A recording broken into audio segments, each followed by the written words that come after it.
हिंदी साहित्य दीप इस YouTube channel पर आप सभी का तहे दिल से स्वागत है। मुझे आशा है आप अच्छे होंगे और अच्छी तरह से पढ़ाई भी करते होंगे। आज मैं हिंदी साहित्य दीप ज्ञान की रोशनी साहित्य के संग के तौर पर प्रतिदिन 10 एमसीक्यू के प्रश्नों के तौर पर आज मैं 7 अप्रैल 2024 में जो सेट पेपर हुआ था, उस पेपर के बारे में हम चर्चा करेंगे। उत्तरों का स्पष्टीकरण के तौर पर अधिक विश्लेषण किया जाएगा। याद रखिएगा, इसके पहले मैंने 15 जून 2025 की जो सेट परीक्षा हुई थी, उसके मैंने 10 वीडियो मेरे यूट्यूब चैनल पर आपको मिलेंगे। याद से उसको देखिएगा, आपके ज्ञान में जरूर बढ़ोतरी हो जाएगी। आज 7 अप्रैल 2024 में जो सेट पेपर हुआ है और सेट क्रमांक ए, आप नए होंगे तो हिंदी साहित्य दीप इस यूट्यूब चैनल को सब्सक्राइब करना। सेट नेट एमपीएससी एग्जाम के प्रति आपके मन में कोई डाउट हो तो इस नंबर पर कॉल करना। 120 मिनट मिनिमम अंक जो है 200। प्रश्न पत्र में 100 प्रश्न वस्तुनिष्ठ होंगे, बहुविकल्पीय होंगे। प्रत्येक प्रश्नों के लिए 2 अंक है। अब जो नए छात्र है, इनको ये जानकारी बहुत बहुत मायने रखती है, लेकिन जो पुराने छात्र हैं उनके लिए ये प्रश्न जो है, प्रश्न की उत्तर जो है, बहुत मायने रखेंगे। देखते हैं। प्रश्न क्रमांक 1, कौन सी बोली पश्चिमी हिंदी की नहीं है? प्रश्न को ध्यान से समझिएगा, बहुत जरूरी है। पश्चिमी हिंदी की नहीं है। देखो, ब्रज है, बांगरू है, बुंदेली है और अवधी भाषा जो है नहीं है। क्यों नहीं है? इसका विस्तार से स्पष्टीकरण यहाँ पर इस प्रकार से दिया हुआ है। देखिएगा, थोड़ा मैं ज़ूम करता हूँ, जो सबको दिखाई दे आसानी से। हुँ। हिंदी की बोलियों का वर्गीकरण उनकी उत्पत्ति के आधार पर किया जाता है। पश्चिमी हिंदी, पूर्वी हिंदी 2 अलग-अलग भाषाएँ, उपभाषाएँ वर्ग हैं, जिसका विकास भिन्न-भिन्न अपभ्रंशों से हुआ है, अपभ्रंश भाषण से हुआ है। जैसे अवधी, यह पूर्वी हिंदी उपभाषा वर्ग की बोली है। इसका विकास अर्धमागधी अपभ्रंश से हुआ है। पूर्वी हिंदी की बोलियां हैं जैसे अवधी, बघेली और छत्तीसगढ़ी। जो अन्य विकल्प जो दिए गए हैं, ब्रज, बांगरू और बुंदेली, ये तीनों बोलियां पश्चिमी हिंदी उपभाषाएं उपभाषा वर्ग की है। पश्चिमी हिंदी का विकास शोषणी अपभ्रंश से हुआ है।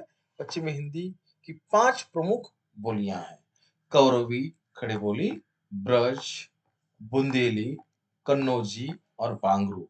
उसे बांगरू को हरियाणवी हरियाणा हरियाणवी भी कहा जाता है। हिंदी साहित्य को लेकर, हिंदी सेट नेट को लेकर, हिंदी विषय को लेकर विशेष मार्गदर्शन कोर्स उपलब्ध है। आप मुझसे जुड़ना चाहते हैं तो जरूर इस नंबर पर आप कॉल कर सकते हैं। याद रखिएगा, एमपीएससी के छात्रों के लिए मैं जरूर कहूंगा कि आप समय वेस्ट मत कीजिए, निर्णय लीजिए। आप सोचिएगा, 4-5 माह से मैं एमपीएससी के विशेष मार्गदर्शन कोर्स उपलब्ध के बारे में क्लास ले रहा हूँ। हर दिन लाइव क्लास होता है। आप 2-4 हजार रुपये फीस भरते हैं, 4,000 रुपये मान लीजिए, तो वो क्लास आपको कितने में मिलेगा? हर दिन क्लास होता है। विशेषता मैं तो ऐसे समझूंगा, वो जो पैसे हैं, आपको 4,000 रुपये जो है आपको नौकरी दे रहे हैं, ज्ञान में बढ़ोतरी दे रहे हैं। मैं पैसे की बात इसलिए कर रहा हूँ कि मुझे पता है कुछ छात्रों के पास उतने भी पैसे नहीं है, कड़ा संघर्ष कर रहे हैं, किताबें खरीदने के लिए पैसे नहीं है। तो आप मुझे इस नंबर पर फोन कीजिए। मैं ऐसे छात्रों को जो है डिस्काउंट दे दूंगा, छूट दे दूंगा। सच में वो छात्र पढ़ना चाहते हैं। जिस रास्ते से हम जा चुके हैं, उस रास्ते आपको जाने के लिए नहीं कह रहे हैं। याद रखिए ना, आप अच्छे रास्ते से जाएं, आपका जीवन जो है पूरा पूरा बदलेगा। इस पर आप जरूर सोचेंगे, मुझे आशा है। जॉर्ज गिरसन ने हिंदी की बोलियों को शुद्ध भाषा वैज्ञानिक दृष्टि से कितने वर्गों में विभाजित किया है? उसका उत्तर सही होगा 2 वर्गों में। ऑप्शन क्रमांक 1 ए 2 वर्गों में विभाजित किया है। चार्ल्स अब्राहम गिरिसन ने अपने भाषा वैज्ञानिक सर्वेक्षण लिंग्विस्टिक सर्वे ऑफ इंडिया में हिंदी बोलियों का वर्गीकरण किया था। उनका यह वर्गीकरण विशुद्ध रूप से भाषाई उत्पत्ति पर आधारित था। कैसे? आधार ग्रेसन ने हिंदी की उन बोलियों को ही शुद्ध हिंदी माना है जो मुख्यतः 2 विभिन्न अपभ्रंशों से विकसित हुई। उन्होंने माना है कि राजस्थानी, बिहारी और पहाड़ी भाषाएं हिंदी से स्वतंत्र हैं, इसलिए उन्हें मुख्य वर्गीकरण में शामिल नहीं किया जा सकता है। प्रमुख 2 वर्ग उन्होंने हिंदी बोलियों को 2 वर्गों में विभाजित किया है, पूर्वी हिंदी और पश्चिमी हिंदी। इसका आधार अर्धमागधी अपभ्रंश है और पश्चिमी हिंदी का आधार जो है शोरसेनी अपभ्रंश है। विशेष तथ्य, यद्यपि आज सामान्यतः हिंदी की 5 उपभाषाएं पश्चिमी हिंदी, पूर्वी हिंदी, राजस्थानी, बिहारी और पहाड़ी और 17 बोलियां मानी जाती है, लेकिन प्रश्न में विशिष्ट रूप से जॉर्ज गिब्सन और शुद्ध भाषा वैज्ञानिक दृष्टि का उल्लेख हुआ है, जिसके अनुसार उसका वर्गीकरण 2 उपभाषाओं पूर्वी और पश्चिमी हिंदी की तौर पर ही सीमित माना जाता है। इसका स्पष्टीकरण आपके मन में भी ये प्रश्न निर्माण हो गया हो कि 2 कैसे हो सकते हैं, है ना? 5 क्यों नहीं उपभाषाएं और उनकी बोलियां 17 क्यों नहीं, है ना? इसके लिए इसका स्पष्टीकरण मैंने अधिक तौर पर दिया है। उत्तम पुरुष में एक वचन का सर्वनाम है किस बोली में प्रयुक्त हुआ है? ब्रज। ऑप्शन क्रमांक बी सही है। सर्वनाम उत्तम पुरुष एक वचन मैं के लिए प्रयुक्त होता है। यह रूप पश्चिमी हिंदी के 2 उपभाषाओं में प्रचलित है, ब्रज भाषा और बुंदेली, लेकिन ब्रज भाषा में यह रूप अधिक मानक और सुप्रसिद्ध है। ब्रज भाषा के बारे में थोड़ी जानकारी अधिक। यह पश्चिमी हिंदी की सबसे महत्वपूर्ण और साहित्यिक दृष्टि से समृद्ध बोली है। यह मथुरा, आगरा, अलीगढ़, है ना, हाथरस आदि क्षेत्रों में बोली जाती है। इसका विशिष्ट रूप है जिसका प्रयोग सूरदास, नंददास और अन्य कृष्ण भक्त कवियों ने खूब किया है। उदाहरण के लिए, है तो सम में रंग में रंगी, मैं तो शाम रंग रंग रंग में गई, है जाऊंगो, मैं जाऊंगा आदि का प्रयोग इसमें किया गया है।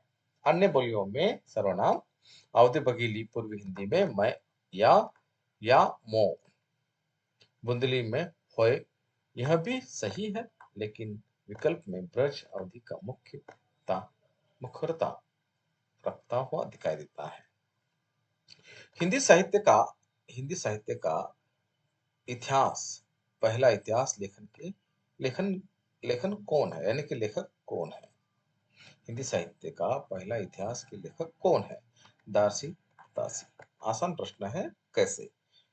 हिंदी साहित्य में इतिहास लेखन की परंपरा का आरंभ एक फ्रेंच विद्वान द्वारा किया गया था, जो कलकत्ता विश्वविद्यालय में हिंदुस्तानी के प्रोफेसर थे। दार्सी दासी। ग्रंथ का नाम हिस्toire de la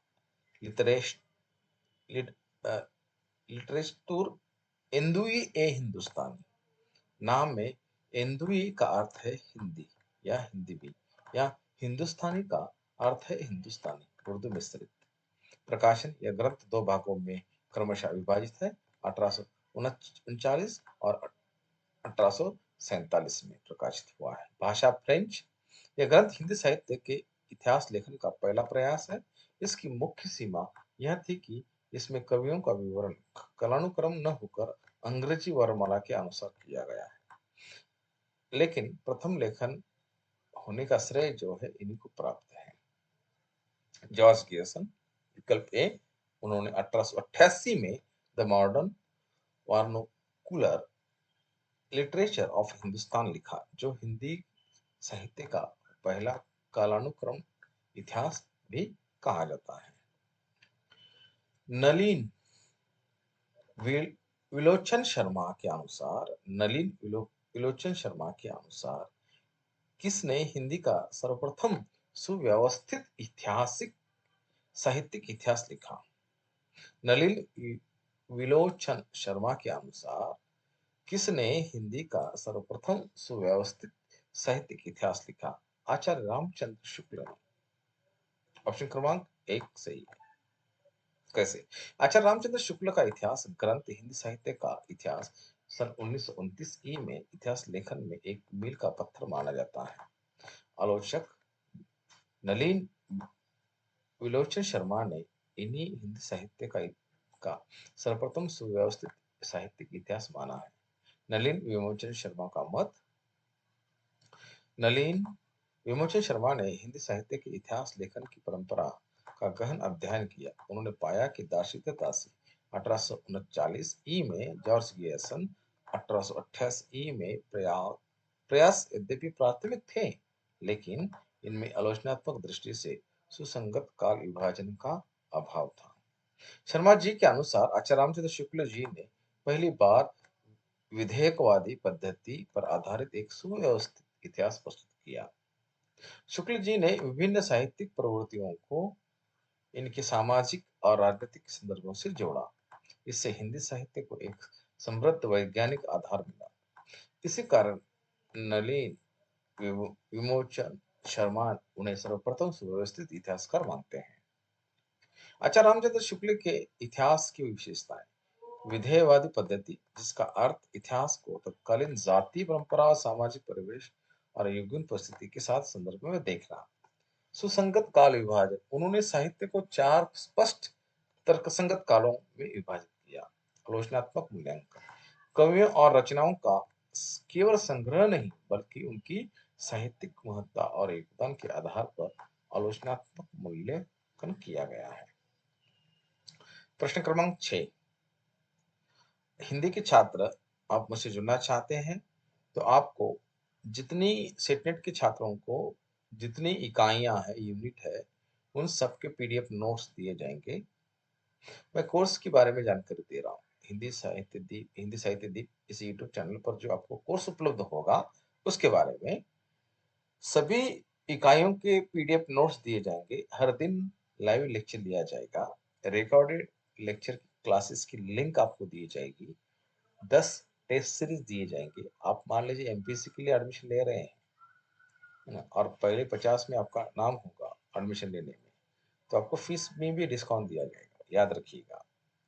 तो ये सभी बातें आपको दिए जाएगी। और हर इतवार को एक चर्चा सत्र लिया जाएगा, जो चर्चा सत्र सभी छात्र उसमें आमतौर पर होंगे, और जो पढ़ा है 8 दिन उस पर चर्चा की जाएगी। आनंद दशा विनोद के ग्रंथ के रचयिता कौन है? ध्रुवदास। कैसे? स्पष्टीकरण। ध्रुवदास हिंदी साहित्य के ऋतकाल के प्रमुख भक्त कवि थे, जो प्रमुख रूप से राधा वल्लभ संप्रदाय से जुड़े थे। रचनाकार ध्रुवदास 1573 ई के आसपास संप्रदाय और राधा वल्लभ संप्रदाय, इस संप्रदाय में राधा को सर्वाधिक महत्व दिया गया है। ग्रंथ का नाम आनंद दशा विनोद। विशेषताएं, ध्रुवदास ने कुल 42 ग्रंथ लिखे माने जाते हैं। उन्हें 42 लीला के नाम से भी जाना जाता है। आनंद दशा विनोद इन्हीं 42 लीलाओं में से एक है। इन ग्रंथों की ब्रज भाषा है। उनकी रचनाओं में राधा कृष्ण की नित्य लीलाओं का मधुर वर्णन मिलता है। वे राधा कृष्ण से आनंदमय स्वरूप और उनकी सहज माधुर्य भक्ति के कवि थे। अन्य प्रमुख रचनाएं हित सिंगार लीला, वृंदावन सत लीला, मन सिंगार लीला और रसरंग लीला आदि। विशेष परिस्थितियों में विभिन्न व्यक्तियों की अनुभूतियों में अत्यधिक समानता ही संप्रेषण है, यह किसका कथन है? IA रिसर्च का कथन है। यह कथन अंग्रेजी साहित्य आलोचक और काव्यशास्त्री IA रिसर्च के संप्रेषण सिद्धांत से संबंधित है। IA रिसर्च का सिद्धांत ने संप्रेषण को एक कला का एक बुनियादी तत्व माना है। उनका मानना था कि कविता या कला का कार्य केवल आनंद नहीं देता, बल्कि अनुभूतियों का संप्रेषण करना चाहता है। अनुभूतियों में समानता। उपयुक्त कथन में अनुभूतियों में अत्यधिक समानता का अर्थ है कि कवि या कलाकार अपनी कला के माध्यम से जो भाव विचार संगत महसूस करता है वह पाठकों दर्शकों तक लगभग उसी रूप में पहुंचती है और वे भी समान संवेदनात्मक प्रतीकात्मक व्यक्त करते हैं। वही सफलतापूर्वक संप्रेषण है। रिसर्च की प्रमुख अवधारणा मूल्य सिद्धांत। उन्होंने माना कि कविता का मूल्य से संवेगों से संतुलन में है। संप्रेषण सिद्धांत, जिसके तहत उन्होंने माना कि कवि की अनुभूतियों का पाठक तक पहुंचने की सफल माना है। रिसर्च का यह मत कला की वस्तुनिष्ठ और मनोवैज्ञानिक पहलुओं पर जोर देता है। इनमें से कौन सा रससूत्र का व्याख्याता नहीं है? भामह। बाकी भट्ट लोलट है, पटनायक है, अभिनवगुप्त है। नहीं है भामह।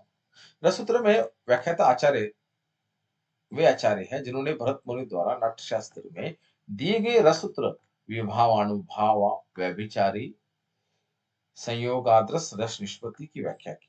भामह भामह एक प्राचीन भारतीय अलंकार शास्त्री है। उनका प्रसिद्ध ग्रंथ काव्य अलंकार है। उन्होंने अलंकार को काव्य की आत्मा माना और रस संबंधी चर्चा की, लेकिन वे सीधे एक रससूत्र के व्याख्याता नहीं है। उनका काल 6ठी शताब्दी के आसपास माना जाता है। रससूत्र के प्रमुख व्याख्याता। रससूत्र की व्याख्या करने वाले 4 प्रमुख आचार्य निम्नलिखित हैं। उनके मतों को हिंदी काव्यशास्त्र में पढ़ाया जाता है। भट्ट लोलोट उत्पत्तिवाद या आरोपवाद मीमांसा दर्शन पर आधारित है। शंकुक अनुमतिवाद न्याय दर्शन पर आधारित है। भट्ट नायक भुक्तिवाद भोगवाद संख्या दर्शन पर आधारित है। अभिनवगुप्त अभिव्यक्तिवाद शव दर्शन पर आधारित है। इसका मतलब सबसे अधिक मान्य है। भामह मुख्य रूप से अलंकारवादी आचार्य हैं और उनका ध्यान अलंकारों को काव्य की आत्मा मनाने पर था। इसलिए वे रससूत्र के व्याख्याता कहलाने लगे और 4 प्रमुख आचार्यों में शामिल नहीं है। काव्यभो काव्य शोभाकरण करान धर्मालंकारन प्रचक्षते। यह पंक्ति किसकी है? दंडी की, आचार्य दंडी की। यह प्रसिद्ध आचार्य दंडी द्वारा रचित काव्य अलंकार शास्त्र के प्रमुख ग्रंथ काव्य दर्शन से में दी गई है। यह पंक्ति अलंकार की परिभाषा के रूप में जानी जाती है। वो उक्त का अर्थ काव्य शोभाकरण धर्मान अलंकार प्रत्यक्षते। अनुवाद काव्य की शोभा सौंदर्य बढ़ाने वाले धर्मों तत्वों को अलंकार कराते हैं। आचार्य दंडी की मत से आचार्य दंडी का काल 7वीं शताब्दी के आसपास माना जाता है। उन्होंने काव्य अलंकार को काव्य की शोभा या सौंदर्य सौंदर्य का मूल हेतु माना है। उनके अनुसार काव्य की शोभा बढ़ाने वाले सभी गुण रस ध्वनि और वक्रोक्ति आदि तत्व अंतिम रूप से अलंकार के अंतर्गत ही आ जाते हैं। इस परिभाषा में धर्म शब्द बहुत व्यापक है, जो काव्य के आंतरिक बाह्य और दोनों सौंदर्य तत्वों को शामिल करता है। यही परिभाषा अलंकार को बहुत ही विस्तृत और प्रदान करती है और अलंकार केवल शास्त्र शब्द या अर्थ की कारीगरी तक सीमित नहीं है। भामह और वामन अन्य विकल्प। भामह 6वीं शताब्दी में अलंकार को अनिवार्य माना, लेकिन उनकी परिभाषा दंडी से भिन्न है। वामन 8वीं शताब्दी में रीति को काव्य की आत्मा मानते हुए अलंकार को काव्य सौंदर्य का हेतु कहा, लेकिन उक्ति दंडी की है। 10वां प्रश्न, भारतीय नवजागरण को हिंदू नवजागरण कहें किसने कहा है? आचार्य श्री नारायण चतुर्वेदी।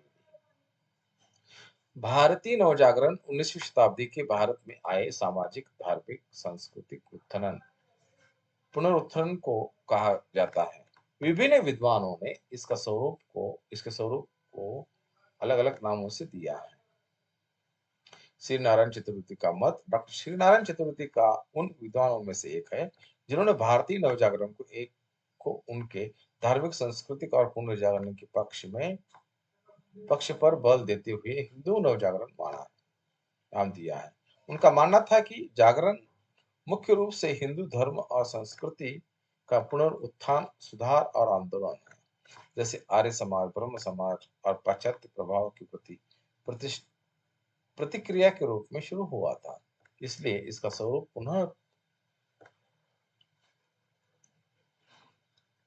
अन्य प्रमुख मत तुलना के लिए डॉक्टर रामविलास शर्मा सी, उन्होंने नवजागरण को भारतीय नवजागरण या जनवादी नवजागरण कहा, उन्होंने वर्ग संघर्ष और जनता के हितों पर जोर दिया।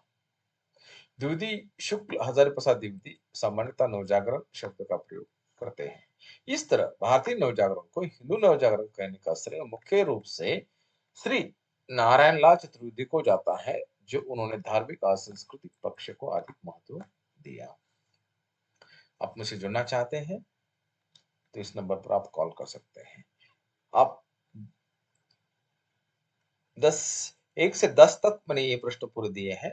2024 में जो परीक्षा हुई थी, उस परीक्षा के बारे में जो प्रश्न 10 थे, उन सभी प्रश्नों को मैंने आपके सामने रखा है। अभी इसके बाद का वीडियो जो है आपके सामने आएगा। आगे से 11 से 20 के वीडियो को ध्यान में रखते हुए याद रखिएगा, इस सर्कल को छोड़िए मत। एक के बाद एक वीडियो में डाल रहा हूं, इसको जरूर देखिएगा। उसका विश्लेषण आपको बहुत कारगर होगा, अच्छा होगा। वीडियो अच्छा लगा तो ही आप सब्सक्राइब कीजिएगा। आपको बाकी लोग बहुत पढ़ाने के लिए मिलेंगे, लेकिन मेरी पढ़ाने की शैली अलग है। याद रखिएगा, आपको ज्ञान जो दे रहा हूं ना, वो जड़ से है, सिर्फ नौकरी तक सीमित नहीं है। कहीं पर भी इसका आप उपयोग कर सकते हैं। बहुत बहुत आभार। दूसरा वीडियो जरूर देखिएगा। आभार।